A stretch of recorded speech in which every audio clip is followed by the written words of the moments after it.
Hello my dear students, मैं सुरेंद्र पारिक उपस्थित हूँ फिर से एक नए वीडियो के साथ। प्यारे बच्चों, अपन पढ़ रहे थे टेलीस्कोप और आज अपन टेलीस्कोप में पढ़ने वाले हैं खगोल या प्रत्यक्ष दूरदर्शी की मैग्नीफाइंग पावर, बोले तो आवर्धन क्षमता।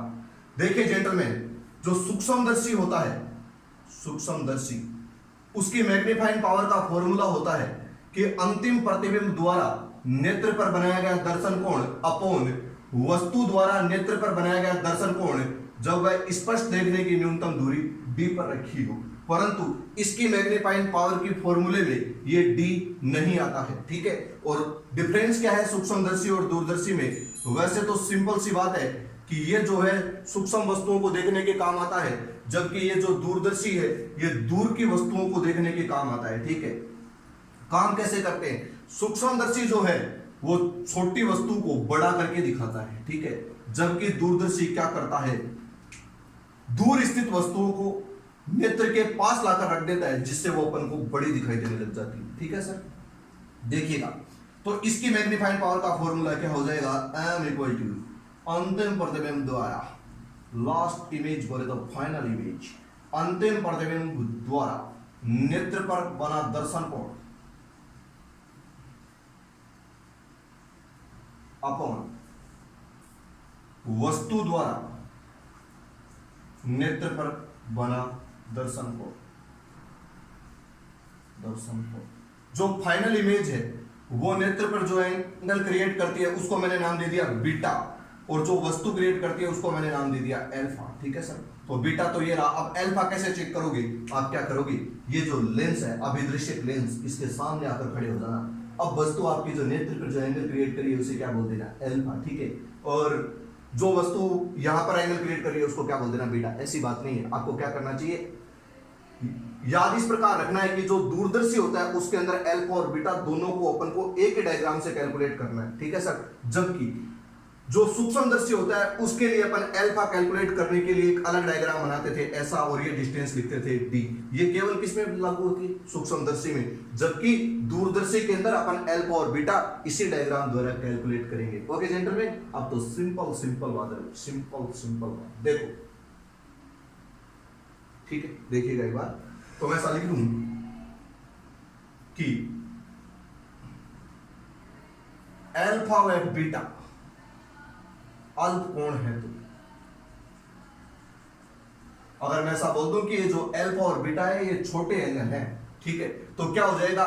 अल्फा जो है वो लगभग बराबर हो जाएगा tan अल्फा के, वह बीटा जो है वो अप्रोक्सीमेटली इक्वल हो जाएगा tan बीटा की। ये दोनों वैल्यू समीकरण 1 में रखते हैं तो अतः अपने पास नई इक्वेशन ये आ जाएगी m equal to tan beta upon tan alpha. This is equation number second, ठीक है सर। ये क्या हो गई? Equation number second. अब अपन को क्या करना है? tan बीटा और tan अल्फा के मान कैलकुलेट करने हैं, ठीक है। तो चित्र से tan बीटा का मान और tan अल्फा का मान कैलकुलेट करते हैं, ठीक है सर। तो अल्फा का मान इस ट्रायंगल द्वारा कैलकुलेट हो जाएगा। देखो, अल्फा का मान यहां से कैलकुलेट करने के लिए अपन को ट्रायंगल चाहिए, वो नहीं है, तो ये अल्फा का मान अपन कैलकुलेट नहीं कर सकते, पर इस अल्फा की वैल्यू इस अल्फा के इक्वल है, ठीक है। ऐसा आप पढ़ते थे ना 10th क्लास में कि ये कोण कैसे कोण है? शीर्षाभिमुख कोण है, तो इनकी वैल्यू जो होगी वो बराबर होगी, ठीक है। तो लिख दो चित्र से त्रिभुज ओ ए डैश बी डैश में, ओ ए डैश बी डैश में tan अल्फा बराबर क्या हो जाएगा? tan अल्फा बराबर परपेंडिकुलर अपॉन बेस। तो परपेंडिकुलर कौन है सर? ए डैश बी डैश। जो एंगल होता है उसके सामने की जो भुजा होती है वो परपेंडिकुलर होती है, तो परपेंडिकुलर हो गया A dash B dash upon base के बारे में बात करें तो बेस हो गया ओ ए डैश, ठीक है, ओ ए डैश, ठीक है। और फिर ट्रायंगल ओ नहीं ई एडैश बी डैश में देख लो सर, ट्रायंगल ओ ए डैश बी डैश ई ए डैश बी डैश में, ठीक है। तो देखो tan बीटा की वैल्यू बताइए, खुद कैलकुलेट कीजिए, वीडियो को पॉज कीजिए और खुद से बताइए। देखिए tan बीटा की वैल्यू क्या आती है? बोलो जल्दी बोलो, शाबाश, वेरी गुड, हो गया। tan बीटा की जो वैल्यू है वो आएगी परपेंडिकुलर अपॉन बेस, बोले तो a dash b dash upon e a dash, ठीक है। ये वैल्यू यहां पर रख देते हैं इक्वेशन नंबर 2 में, तो अपने पास नई इक्वेशन आ जाएगी m equal to a dash b dash upon e a dash. Beta की वैल्यू ऊपर रखनी है, अल्फा की वैल्यू नीचे रखनी है, a dash b dash upon o a dash. ये इससे कैंसिल आउट, ये ऊपर चला जाएगा, ये नीचे आ जाएगा। अरे सही है ना।